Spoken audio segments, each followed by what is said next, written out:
When it comes to the mammalian kingdom of animals, I think that there's no greater animal than that of the mighty but humble bear. Brown bear, black bear, panda bear, koala bear, care bear, any type of bear under the sun I like. Like the bear, I too inhabit the continents of North America, South America, Europe, and Asia, and I too have a large body with stocky legs, a long snout, small rounded ears, shaggy hair, plantigrade paws with 5 non-retractile claws, and a short fluffy tail to boot. Out of all these traits though, there's none that I feel more in touch with than the ability for hibernation. For the blissfully unaware, when a bear is hibernating it goes into torpor, a long sleep, usually for the winter. Metabolism slows down, body temperature decreases, heart rate slows, and the animal can go for a long time without eating, drinking, urinating, or defecating. During this time, a fecal plug is formed in at the colon and is only expelled when the bear wakes up in the spring. Having recently spent the last year in what felt like a hibernative state, in which my mind drifted in and out of consciousness, I recently woke up in the month of January due to global warming, went to the bathroom to expel my fecal plug, which felt amazing, and thought that it'd be a good idea to make another video giving my 2 cents about some random video game. So today I want to do a little song and dance, maybe entertain you a little bit, and talk about a small game called Airships Conquer the Skies. Airships Conquer the Skies is a 4X grand strategy game in which you create, control, and hit the gritty in a Victorian-era steampunk setting using a variety of different war machines that you create using a shipbuilding editor.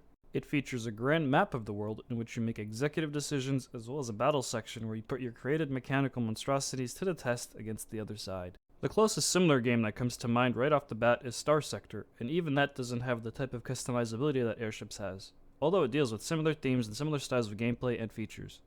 If you've ever thought about wanting to pilot the gigantic tarantula from the award-winning 1999 movie Wild Wild West, starring everyone's favorite Fresh Prince, you've come to the right place. Airships is made by one developer who's been working on and updating it since 2015. The game is still being actively worked on, and just recently the game got a massive overhaul that added a bunch of features in my opinion that make the game a whole lot more fun to play. A working diplomacy system was added to the grand map, co-op campaigns were added, and a whole bunch of other interesting shit and quality of life changes that make the game feel more like an actual game.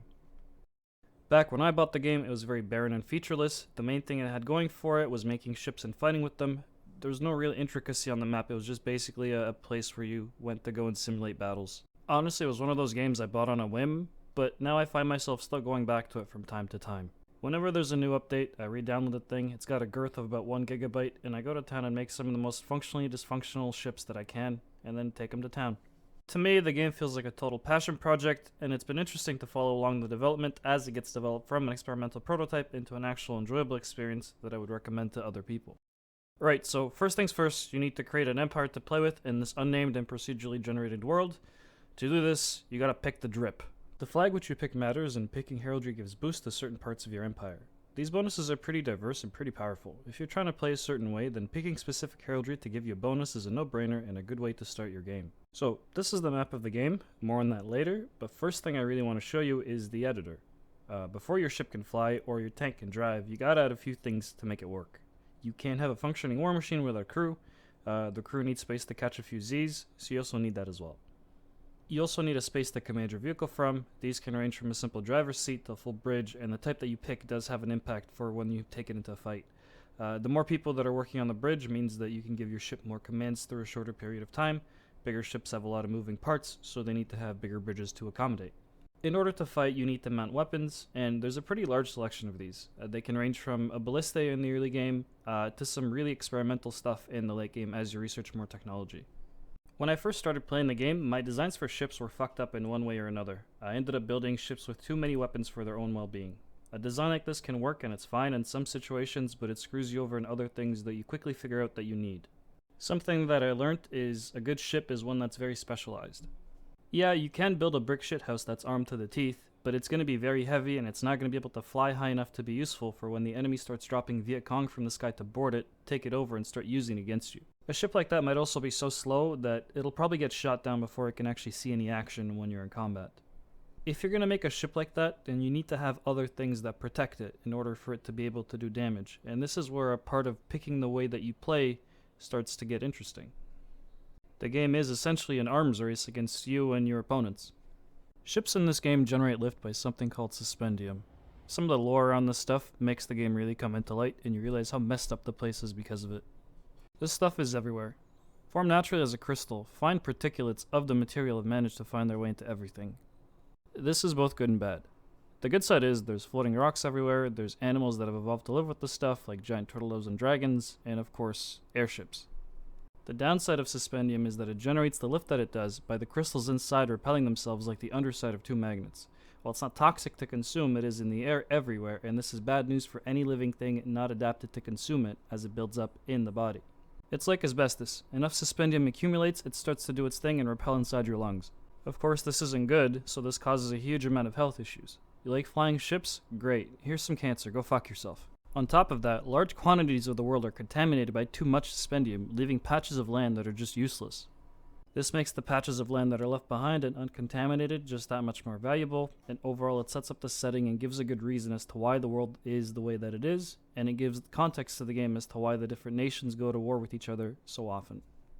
So suspendium chambers generate lift for your airship. The amount and size you add influence how high your ship can go. Balloons are also an option, but they don't generate as much lift and are predisposed to blowing up, but they're much cheaper. Speaking of blowing up, suspendium chambers and weapons need coal and ammunition, so if your ship gets non-consensually penetrated by a cannonball from the enemy, it just so happens to land in the pit of coal that you used to power your ship's engine, it can quickly be a big cause for concern. So you want to build a functional ship and plan for the worst. Fire extinguishers, infirmaries, and machine shops might help to mitigate some of the damage that your ship will eventually take. In the same vein, the game also simulates the drag of certain parts and rewards you for being able to build an aerodynamic ship by making it move quicker. As you can see with the ship boxes that I've built over here, I'm not really good at doing that, and as a result, most of my ship's sky ceiling is about 100 meters off the ground. The good part is that you can save and edit ships across the board. This makes it really easy if you want to use the same ships over different runs or change them up. It also makes it easy to import other designs if you want. The game does have a Steam Workshop page, so you can see what all the other nerds are building and steal it if you want as well. Some of the late game weapons are actually kind of crazy too. They're really fun to use. Big lasers, big missiles, and the equivalent of steampunk space marines are some of the options on the menu, with mods adding a slew of new parts if you download them. When I start building a ship in this game, it never feels like I'm done, because there's always something that I think I can do to improve upon it, something I can add, or something I can take away to make it a bit more efficient. This is honestly the feeling that keeps me coming back to this game. The amount of time I've spent pondering over where to put an engine block just because of how it might impact my ship's ability to take a hit is too high for me to want to admit publicly. So let's talk about the visuals. The sprite work in Airships is straight and to the point. It does a good enough job of conveying the information necessary to controlling and interacting with the game, and I never found myself being confused by what I was looking at. For a game where most of the objects that you look at are made in the same editor, the way a tower or a ship can look vary drastically. I think this is a definite strength of the visual style because I can't really picture another style aside from the one being used here that would work just as well. The ship customization options also give you a lot of decorations to work with. There are several things that you can mount on your ship with items ranging from batteries and grates to sails and decks. The game also gives you options and you can layer certain items like the struts and filler boxes in order to create a certain look for your ship. Even when in combat, if you notice what's happening in the ship, you'll see the crew running around and doing their tasks. Each of these guys is simulated, and if one of them dies or gets wounded, your ship can't perform that task unless you have a replacement. Everything on the ship is also simulated. If your bridge gets blown up, you lose sight of the inside of the ship and you can't give it controls anymore. The crew on board will do their best, but they'll be sitting ducks when it comes to evasive action. When it comes to visuals, the map is a different kind of story. With diplomacy being added in between nations fairly recently, it can be sometimes difficult to find the exact position in the world in terms of who you are, who your friend is, and who you're meant to be fighting. The issue I find here is that all nations generate with the starting city being the same as the nation. When these capitals get taken over, the faction that started with the city can still survive, so now you have a faction that has the name of a city that's not under their control existing in the world, which makes it confusing. Because of the randomly generated nature of the world, the menus here can also be a bit confusing, especially when you boot the game up for the first time around and you're still trying to understand who's who. About a dozen new names get thrown your way, and these countries quickly get to work and start doing shit on the map. The countries are all random, but as the game progresses you eventually do learn and get to grips with what's happening. This is alleviated by the map modes, and as empires fall and you get into the late game, there's only a small amount of countries that are left in the Battle Royale. The diplomacy system is something that's going to be familiar to you if you've played any of the Total War games. It's the same thing, basically. Every country has a personality that'll dictate how it behaves. Some are friendly, some are not. You manage your lands and build them up, build your fleet, and go to war to get more land to manage. Your fleet does have a certain amount of supply that dictates how far it can move. The speed at which the fleet moves is also dictated by the type of vehicles you have in it and their parts. Large and heavy ships move at a crawl, where light ships move at a rapid pace. You do have the option to create non-combat supply ships that keep a chunk of supply in your fleet to keep it moving, but finances are difficult to manage in the early game, so you really can't make use of them until later in the game. As time passes by and more things happen on the map, the world goes through several ages. These are randomized and they can provide special conditions or objectives. In one of my games, there's a constant spawn of neutral monsters popping up in the world. I could stomp them out fairly easily, but at this point in time the wars between the other countries stopped because everyone was too busy getting pegged by the monsters. See, the monsters mess up the economy of the area that they spawn in, so like the savvy investor that I am, I farmed the monsters in the age for as long as I could and build up a neat little war chest which I used to upgrade all my buildings and ships with. When the age ended, I was able to blitzkrieg the entire continent. And this is just one of these events. Sometimes they may not even spawn stuff for you to kill, they may just be general modifiers. Some of the events that I've seen are just straight up golden ages where everyone is living in paradise and you get extra income, or they could be workers' revolutions with extra unrest. Aside from the unwashed masses wanting things like a minimum wage and a standard workday, things which are bad for business if you're trying to conquer the world, I've also seen cultist events where neutral enemy spawns up and starts to pillage the land until someone destroys a certain amount of special hideouts. The tech tree is something straight out of the Civilization games. You see a tech, you pick a tech. The tech tree is fairly small because these games aren't really meant to last that long. I'd say that the average game takes about 1.5 to 2 hours before you sort of do everything and leave it. It's good for what it does do. This is giving you enough time to pick a route and stick to it. I personally like the heavy artillery option, so my backline of ships have long-range cannons, and they're also screened by a number of smaller vessels that do the frontline fighting with smaller weapons. You can also choose to go for aircraft carriers and send biplanes, or cosplay as a Somali pirate and focus on boarding parties to take over enemy ships. See, one thing I really haven't touched on as a lot is the ability to make tanks and other grounded machines. The tank editor is the same one as it is for the ships, but you get a choice of how you want your tank to be propelled. And see, when I say tank, I don't really mean a regular tank. You can make a regular tank, but you can also make vehicles that have spider limbs or wheels or even legs. You can add the same weapons to the tanks as you can for the airships. I personally like to use them as anti-aircraft or artillery, and I always have a ship that has a boarding party attached to it. The ground vehicles can't cross water except at ports that are friendly or owned on both sides, but they're a lot faster than airships. So depending on how big the continent is that you're fighting on, the mileage may vary. So you got yourself a fight going. Now what? First you hear the same incessant soundtrack that's been droning on for the last little bit. I kid, I joke, but not really. The soundtrack of the game is entirely composed of classical pieces to fit the time period that it's trying to emulate. When you zoom into the action, you can hear the clangs of the ship as well as the cannons firing.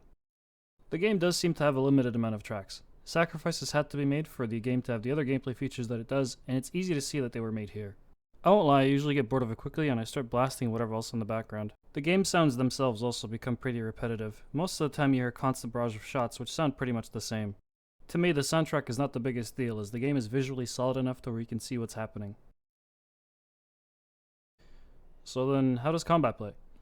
A lot of the combat in the game is actually on maneuvering your ships to get them into position.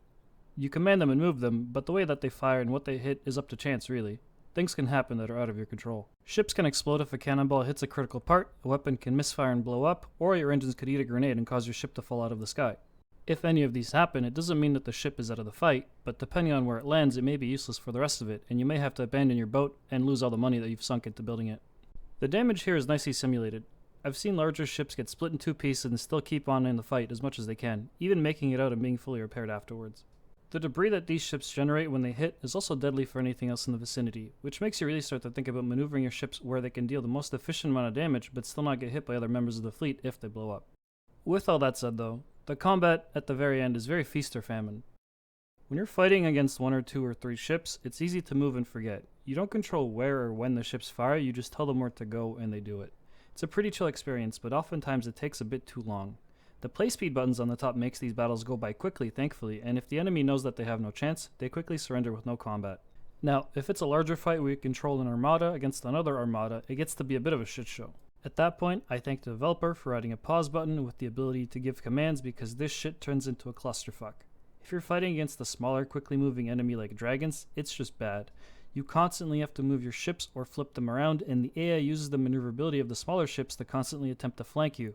In the bigger battle sections, I also found myself pausing every second or two to give orders because there's so many different things happening that need attention. Factors change so quickly that it's difficult to keep track of everything that's happening all at the same time. But having to pause every 2 to 3 seconds into a combat encounter that may last in upwards of 5 to 10 minutes if you just let it play out, just stretches the time out so long that it starts to become frustrating. The same flanking maneuvers used so many times across so many different places that oftentimes you pause to make the same move every couple seconds. The pathing AI is also not the smartest. I've lost ships because there was a random floating chunk of rock that I sent my ships to the other side of. Instead of going around the floating cliff face, my ace pilot forgot that he exists in a 2D environment and he decides to run right into it Titanic style. Despite all these challenges, winning a big fight is pure euphoria, especially if you suffer minimal or no losses. Ships cost a ton of money to build, and the loss of any one ship is a big blow to a country. Usually if you win the big battle against an empire, you have a period of free reign to conquer as much land as you can with what's left in your army before they build back up. So the big fights are a lot to manage, but the small fights I usually fast forward through. There just isn't enough happening in order to keep your attention after the first couple times in the small fights. You really can't give any special commands that will change the outcome, it's honestly just a dice roll. This is especially apparent in the early game where one-on-one ship fights are the most common. Auto-resolve is a present mechanic, and I do tend to use it quite liberally. It functions similarly to other strategy games, although it's very off in some instances because of the modular nature of the game. As much as I want to say that there are probably too few AI designs in the game, and I've seen the same ships from time to time, the dev for this game pulled out all the stops and added in something called an AI fleet creator. This is a fantastic feature. The building is the best thing in this game. The AI fleet creator is a feature that allows you to create ships and vehicles for the AI to use. This allows for a wider variety of fleets you see when you're in combat, and it's something that I really wish more games that have a modular building system like this had to begin with. The stock ships that the game comes with are interesting and do a lot to teach you how to build. They get upgraded to grow in power and tech as you do, so the dinky little rafts that you fight against in the early game get upgraded to strong ships that look great in the late game. You see this progression every time you step up to them. I found myself comparing the growth of my designs in the enemy ships, even going back to retrofit my designs and refit my ships so that I could have an easier time against a certain type of doctrine. With that said though, the game itself isn't the hardest thing to beat if you're playing it on the vanilla settings. There are ways to min-max the ships that you can make that they can easily overpower anything the enemy throws at you. Some of the most fun parts in this game to me are just making random shit and seeing how it does. I'll end up sending a design against a copy of itself, and then I'll tinker with it to try and make it as efficient as possible. This is how I've accumulated a small fortune of ships, tanks, and towers in my game, and can now pull from them whenever I need them in my editor, which is an incredibly useful thing to have, and can serve as a jumping off point for new designs going forward. Ultimately, I'm thrilled that the guy making the thing is still keeping up with it, and I definitely think that the implementation of some of these updates even outpaces shit that full studios are doing. The game is fucking solid in a lot of ways, and it's looking to get expanded pretty soon as well. I got my copy on Steam, but you can also get it on GOG or itch.io. I'd recommend joining the Discord or downloading a few mods to make the game a lot more fun. For the amount of time that I've spent with it, I thought it was a game worth the price. I'm stoked that there are projects like this out on the market. In a world where every AAA game is made to look similar to each other, games that take risks are a breath of fresh air and what's needed to find a new portion of the greater formula. So now we get to the conclusion of our small presentation. I'm looking to make more videos and maybe even start taking this seriously depending on how much enjoyment I get out of making the next couple of videos. The script for this one turned out to be about 4,800 words, and I think it's the first time I've ever written something this large and critical, if it can even be called that, in a style that I think would be entertaining and something I would watch myself. We'll see how it does. I think I've covered most things, but I'm also always looking for feedback. No promises, but I'm on the lookout for more items to talk about. No hibernation this time around, maybe a small nap to figure it out. So until next time, take it easy. While I was recording and editing this video, DLC was announced for the game. The DLC pack is called Heroes and Villains, and it looks to alleviate some of the issues that I had with the combat. I'm going to get it as soon as it comes out and give it a go. It looks pretty good. So, there you go.